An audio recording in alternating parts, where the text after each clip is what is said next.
Thanks for joining us. We are here with Mohit Mathur Hello. on Dial 1 for UK, which was a fantastic show. It's an amazing story of an immigrant's journey, and having no idea what kind of things that people go through was eye-opening and like emotionally wrenching at times, but then spliced in with these just beautiful tiny bits of comedy that like really seal the story nicely. Thank you. And to jump from that, I'm gonna spoil a little bit, that YouTube feel and like the happy energy to just wow, that's so deep right on the back of like a little giggle I just had. Thank you. It's a bit of emotional whiplash, but it's the best possible kind. Oh, that's so sweet of you. Thank you. I was really happy to see it, and thank you for inviting us. We have just a few questions for you. Absolutely. So first one is, can you tell us a bit about what inspired the title of your show and what to expect for audiences without burning anything so that people want to come? So the title of the show when it started was called Hello, my name is Puskar this side, how can I help you? I'm like, that's too long of a title. I can't. And how do I keep the essence of call center and at the same time keep it about UK? So the title was inspired from there, a call center in the UK, which is shorter and everyone can get that. That was my story of the title. The story was really sweet when it was developed for the first time. This was a very nice guy, about a very honest person. He has done nothing wrong and he has gone through a lot of difficulties. But while I started developing the story and I felt out, well, that's not a character that I'm interested in watching. We all know the story, what happens. What is the grey? And then I started dwelling into a more grayer shades, because we all have the dark side of us, and in desperation that comes out, and you can't just be like, oh, I'm a nice person, so that's why the story starts as an immigrant who's like obsessed about coming to the UK. He takes British process calls and says, hello, my name is Robert, how can I help you? He's definitely not Robert, he's Rakesh or someone else, or a Sudeep, but then when he makes it here, he thinks that, oh, my life's gonna be sorted, which to the fact, like today in India, we're so obsessed about coming to UK, Canada, US.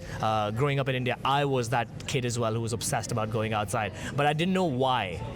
It's just there's a mentality that if you make it outside, you have made it. But when you come here, then you feel, oh, have I? What was I running away from, or what was I trying to achieve? Have I achieved that? And that only comes in after 5-6 years of being here. Because when you start missing family, you're missing food, missing things that you like. And that 1 month in a year doesn't cut that for you. So yeah, that was my inspiration to write it. Also, another inspiration is I'm an actor, so I wanted to tell a story that I can say, and which comes from inspiration from my family. My sister was in call center, and she was forced to get the British accent while she was doing it, or the American accent. And like, that's an interesting concept, that you are supposed to take the British process calls, but paid in Indian rupees. So you're getting paid 150 quid for a month of work of 12 hours a day, and you're fixing someone's Sky television, which cost them 150 quid. So the disparity is big, and I was interested in that to write this. I've got a slight relation to that. My gran came from Malaya. Everything was about coming to the UK, and then she came here in the 60s, and yeah, life wasn't what everyone drummed it up to be. And I've got to meet her, so I only heard the story secondhand. Yeah. But yeah, it was very much, oh, it's brilliant, everything's going to be great when you get here, and then you get here and you're not allowed to walk down the streets because you're not the right colour. Absolutely. It's also interesting because somehow like things change, the words and the connotation changes for you. For me, it changed. When I came here, when people, and that's what I put in the show as well, someone called me Packy on the street in Oxford Circus in 2015. And I was literally shocked, like, dude, I'm not, you got the country wrong. I'm from India. And 5 years down the line, everyone was like, oh, we feel so bad, how can someone call Packy? I'm like, it's fine, man, it's just they're stupid, they don't know the country, they can't differentiate. But then it changed and people started making it different because they had the weight of listening to that story in the last 20-30 years that they have been here. So that word carries a lot of weight, like the N word it's for the P word is for them. And I'm like, wow. And now it's become my word as well and my baggage, because the last time I did the show and a bunch of brown people were there and they all said that, how do you feel saying it? I'm like, it has changed because of you. I didn't feel anything. I still don't feel much, but I think you feel a lot. So I'm if I offend you, I'm sorry, but I think this is important for people to know that it's still going on. And it's relevant right now, I think. So why Edinburgh Fringe? Why did you bring your show here? Obviously, there's Fringes all over the world. What is it about Edinburgh? It is really interesting. In the month of January this year, I did this show last year, basically, in July 2024, to test out whether it works. It was developed through a deaf-disabled writing program, deaf-disabled neurodivergent writing program, and I was a part of that, so this is my debut play, and I always wanted to do it. So I did it last year, and then I was booking a tour around Britain, and then Edinburgh Fringe came across. I'm like, oh, I don't know. And everyone told me that whoever has gone to Edinburgh Fringe have only lost money. They're always 20 grand under. Yeah. I'm like, I don't have 20 grand to do. So I applied for a grant called Keep It Fringe grant. It's Phoebe Waller-Bridge and Keep It Fringe, like the Fringe Society. They take this grant out, and I had no plans to come here. And then I got the grant. I'm like, oh, I should go there. So I decided my tour in a way that it is going to be as much as the grant's going to cost, like the venue, the space, the accommodation, so that I don't go over. I've already gone like $1.5 grand over, but I also wanted to discover what Fringe is all about. What is this obsession of people coming here and loving? And in the last 4 days, I've seen the madness. That what is that? There's so much out there. You can consume so much art and things and get inspired what to do, what not to do, and that was my thing. So even if I don't have like house full audiences, my goal for this Fringe was just to understand Fringe, where someone else is paying for my place. I can see shows and I can get inspired. Yeah, that's amazing. And it's one of those things we found so much. Like, we are just across the water. We're in Fife. Yeah, 20 minutes away in the car, 30 minutes on the bus. Yeah. And the amount of people, when we say, oh, this is the biggest arts festival in the world, across the road, and they go, oh, I've never been. It is nothing that I've ever seen. Yeah.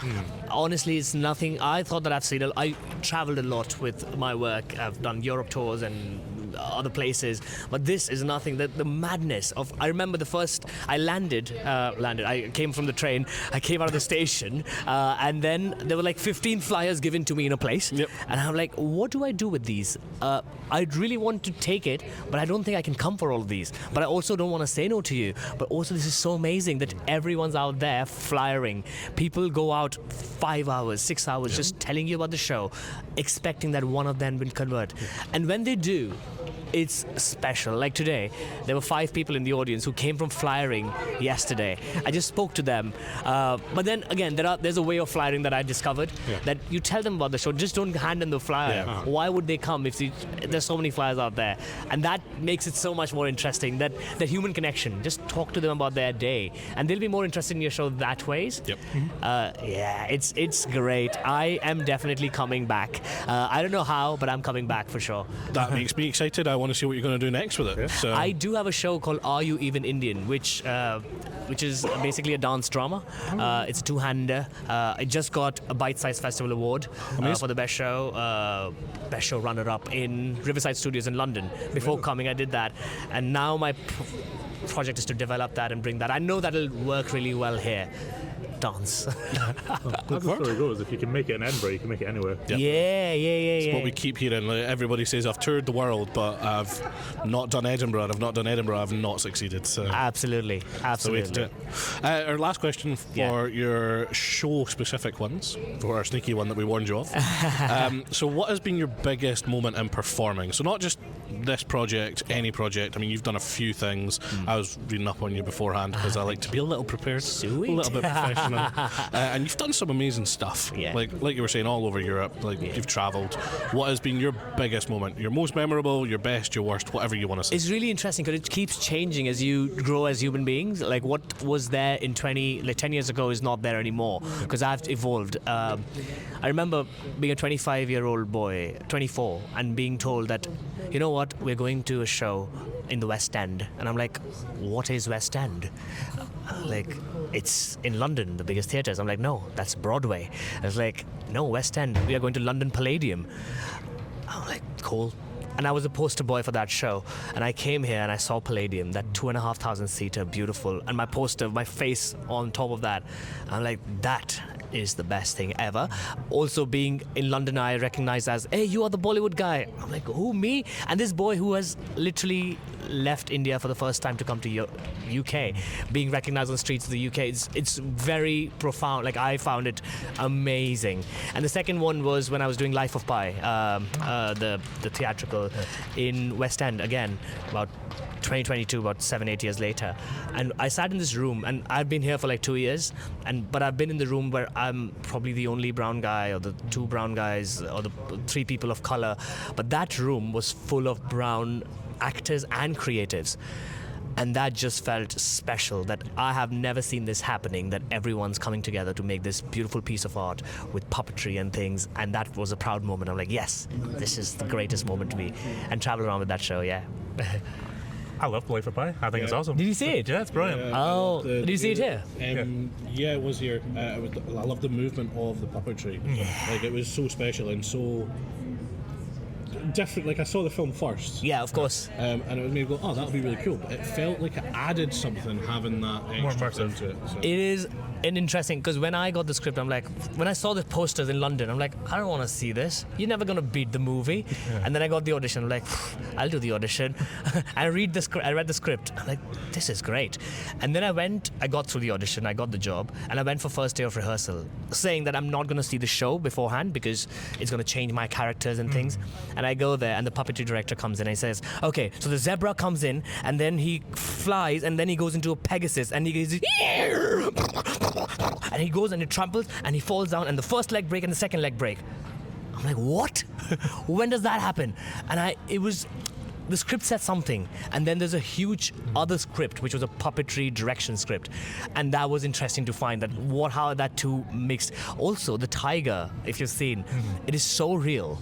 It is so real that they actually studied the animals. The tiger does not react to the normal, if you clap, they'll go, ha ha ha, I'll look at you. It's not that kind of puppet. He's looking,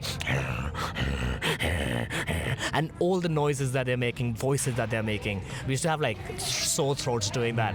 It's genius. They won an Olivier Award for a reason. All the puppeteers. It's so good. Yeah. So our last question. Yes. Everyone that I interview leaves an anonymous note for the next person. Okay. It could be a piece of advice, a question, something you live by, or just a question that you're curious of. Yeah. The last person I spoke to said what they've noticed walking around is everyone needs to start keeping their phone in their back pocket, because so many people's front pockets are just bulging, and it's curious what's actually in them. Oh. What is one piece of advice you'd like to pass on? Oh wow. I probably would have a little bit more profound, because that's what I'm doing right now, is keep looking. Stop settling and keep searching. When you go out, just keep looking for things. There is so much out there we can get inspired with. That's I like mine. that. It's really nice. It's really good. Thank you. Yeah. That's been brilliant. Amazing. Thank you for giving us some time. No, thank you so much. This is lovely. Thanks.